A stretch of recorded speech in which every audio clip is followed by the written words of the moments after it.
भोले बाबा ला कैसे मनाबे बुकुरा ते हरे सरदा जाना। ऐसन भोले बाबा ला कैसे मनाबे बुकुरा ते हरे सरदा जाना। ऐसन भोले बाबा ला कैसे मनाबे बुकुरा ते हरे सरदा जाना। ऐसन भोले बाबा ला कैसे मनाबे बुकुरा ते हरे सरदा जाना। भांग तुरो की धुनी रमावे नाचे यो बजावे।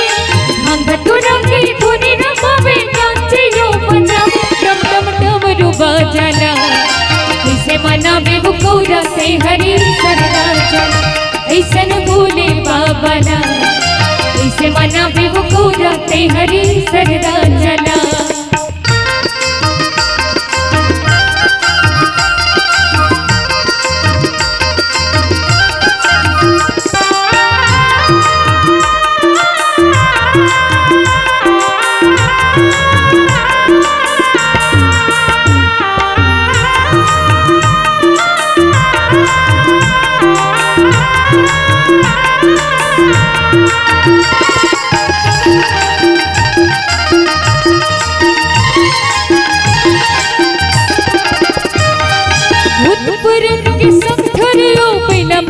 सवारी होती थी पहिला मकर सवारी।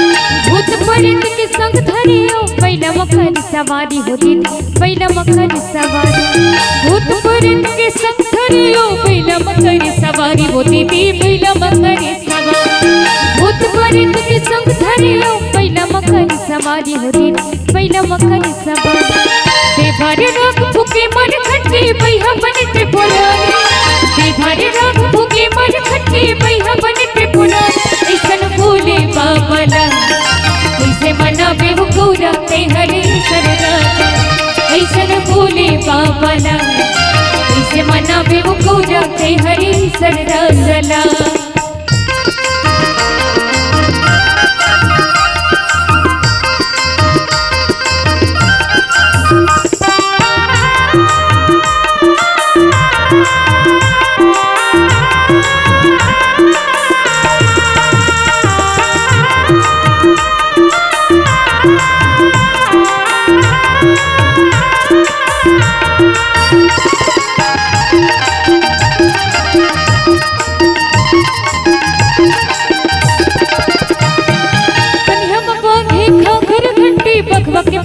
चाल होती थी बगवा के पहिरे कन्या बांधे खाखर घंटी बगवा के पहिरे चाल होती थी बगवा के पहिरे कन्या बांधे खाखर घंटी बगवा के पहिरे चाल होती थी बगवा के पहिरे कन्या बांधे खाखर घंटी बगवा के पहिरे चाल होती थी बगवा के पहिरे। जटाऊ पर ले गंगा मोहे धर सब की मां। जटाऊ पर ले गंगा मोहे धर सब की मां। ऐसन भोले बाबा ला कैसे मनाबे बुकुरा ते हरे सरदा जाना। ऐसन भोले बाबा ला कैसे मनाबे बुकुरा ते हरे सरदा जाना। भांग तुरो की धुनी रमावे नाचे यो बजावे। भांग तुरो की धुनी रमावे नाचे यो बजावे। डम डम डमरू बजाना कैसे मनाबे बुकुरा ते हरे सरदा जाना।